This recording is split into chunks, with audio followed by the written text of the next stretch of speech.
and welcome to Revelations and Adventures. We are today at the Karnak temple. You see it behind me, that the largest pylon of all Egypt. 40 meters high, 113 wide, 18 to 12 meters deep, 113 wide, 18 to 12 meters deep. So without further ado, visit to the Karnak temple. All together, let's go.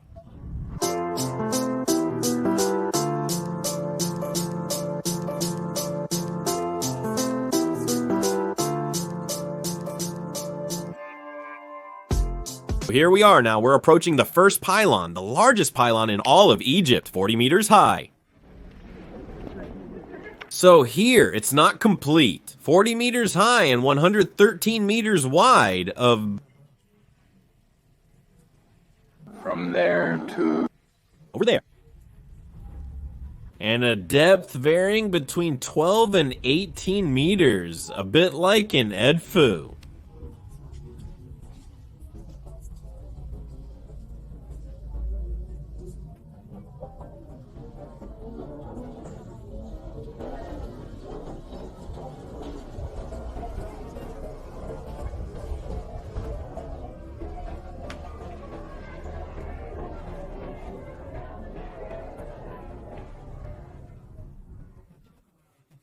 We have here in front of us brick walls. And according to the guides, in fact, these brick walls constituted ramps that gradually rose in order to build the pylons. However, we can question the legitimacy of this explanation, insofar as obviously these bricks are much more modern in the more humble sense, with much weaker and more friable materials, which we find throughout all the temples of Egypt, whether it's Dendera, whether it's Edfu, Medine Habu, what else Dendera? I've already said I don't remember anymore. Well, anyway. So when we are facing these bricks, we are facing achievements that come from other peoples or times than those of the temple. Because if the ancients were capable of building temples like this, with hundreds of thousands of blocks, up to 40 meters high, everything leads to believe, but of course we can be wrong. There is no truth, everything leads to believe. As I mentioned, I hope you can hear me despite the wind. I may have to film and do a voiceover for the rest of the episode. I can't believe it, so one might wonder if, indeed, they would have had fun making much smaller creations with materials that have nothing to do with the temple itself. Maybe yes, maybe no. It's rather unlikely, but the fact remains that we have a real contrast.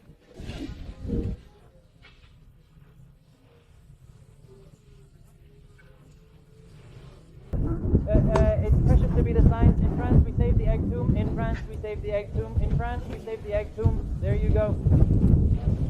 Basically, like that, we break it directly. To break, to reuse, because look, it must have been broken there, so she... Must have been smaller. It was... To break into, to be able to reuse. Look at her.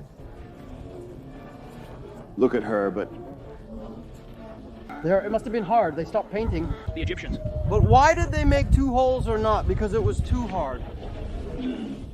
They Have made attempts. There you see, once like this. There, also look, there you... See there. You see?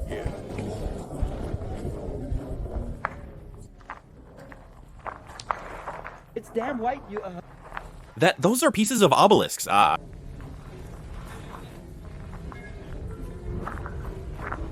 Yes, it's the head of the obelisk, maybe.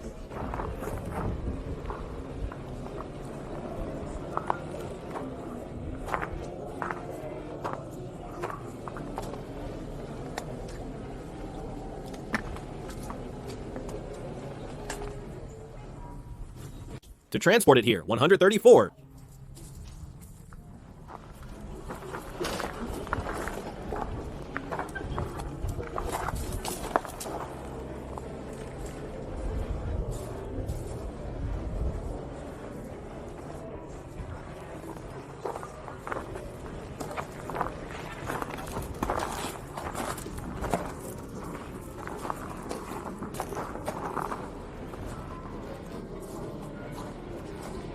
There you go. Now, we come to the Hypostyle Hall, composed of 134 giant columns as you can see here. So, sorry if there are parts of the video that are done live, others with a voiceover. It's just that when there's too much wind, I can't talk to you. Well, anyway, I can talk to you, but you wouldn't hear anything. So, I just do the little filming, and after I tell you during editing what I would have wanted to tell you live. And there, fortunately, there's not too much wind, so we can take advantage of it to sneak into the crowd and show you this absolutely stunning Hypostyle hall over there.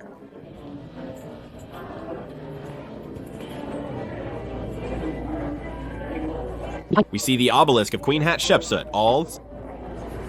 The rest you must. He gets himself. Look. The size of these blocks. We don't realize it, in fact, in video because there, I'm watching the return. But as we go down little by little, we see the scale with humans, and there we realize that it's pure and hard madness. There we have the group, so yeah, look. I repeat, 134 columns in this Hypostyle hall, and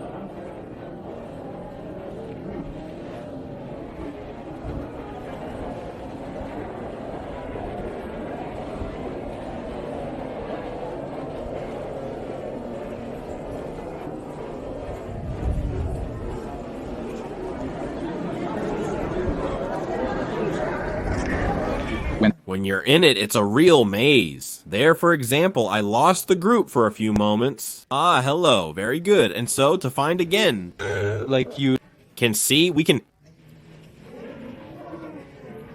It's absolutely amazing how far it goes. Have fun. In fact, I would have to walk non-stop with the camera like this, pointed towards the sky.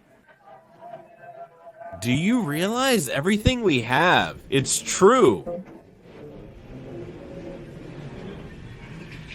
That Egypt, after all, is a country where we spend much more time with our heads in the air than with our heads towards the ground. To see what we have under our feet, so there.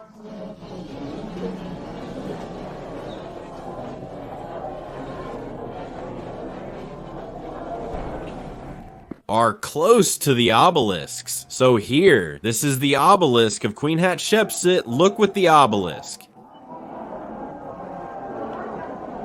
Of Thutmose III on the right, and just to the left, there, we have a block. So this is a monoblock of granite on which the obelisk was placed. And which is made up of the pieces that we saw a little earlier in the video with the different types of hieroglyphs. So, what is very interesting, and here I am discussing with our geologist, is that at the top we have hieroglyphs that are absolutely perfect, as if they had been molded into the rock, into the granite. However, as we go down, we see that we lose in quality and increase in erosion. And what our geologist just told me, the erosion we see here of the granite. Generally it is due to water, that is, the water seeps in and breaks the feldspars. Except that in terms of climate, here in Karnak, if we are in the considered period, we do not have a climate that allows for humidity or precipitation, at least a strong presence of water that would allow this erosion, this degradation of the granite. So this obelisk is a pure marvel on one side and a huge mystery on the other, because we have traces of erosion that are due to water. And again, we have a contradiction with the climate to which its construction is attributed, at least the climatic period during which its construction is supposed. So this.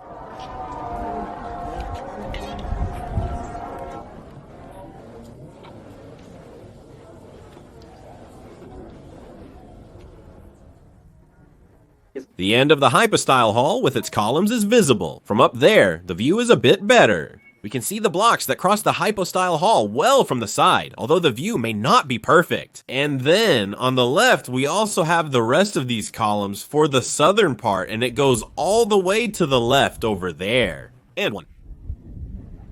I'll take you there soon, where the sacred scarab, the Kheper, is located. Kheper. So no sensationalism, always maximum intellectual honesty. We discussed again with the Archie of the group and the geologist. And in fact, we could imagine that during several thousand years of floods from an island, we would have enough aquatic activities to create this erosion. The mystery is finally solved, and sensational theories are unnecessary. In any case, for the erosion of this obelisk, and for the shape, let's go another little round, and then I'm going to show you a little piece of obelisk. It really helps to realize the scale of all these constructions, so that you can see again absolutely astonishing hieroglyphs directly in the granite as if they had been molded like little cakes, something directly in the dough. And that has the gift of annoying, particularly our architect, who doesn't understand much about what's going on, and neither do we, because can't explain, in fact, the engraving of these hieroglyphs with the supposed tools, at least, for these granite obelisks. Then, for the rest for the work, like here, the work of sandstone, it's absolutely not the same problem. It's quite conceivable.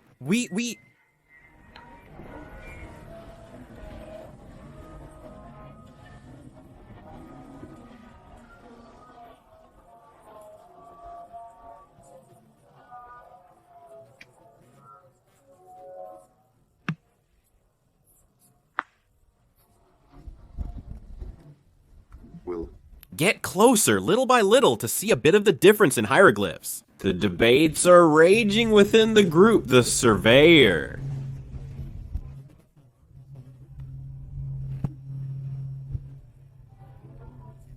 He's going crazy there today. Well, why? Is it broken on the sides? So,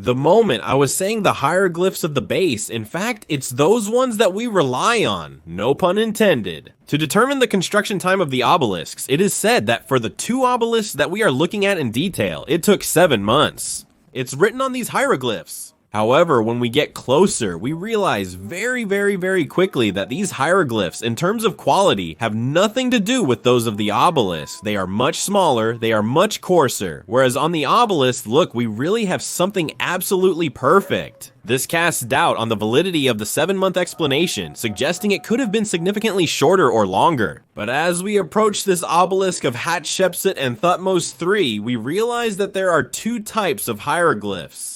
Look, like, it's beautiful. So another very interesting thing.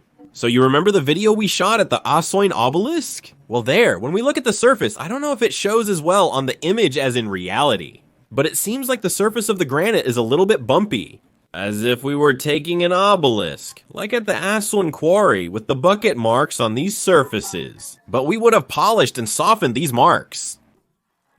But here, with the light at least that we currently have, we see that the surface is not perfectly flat. It is a tiny bit bumpy, dented on either side of the hieroglyphic line that goes up to the top, there.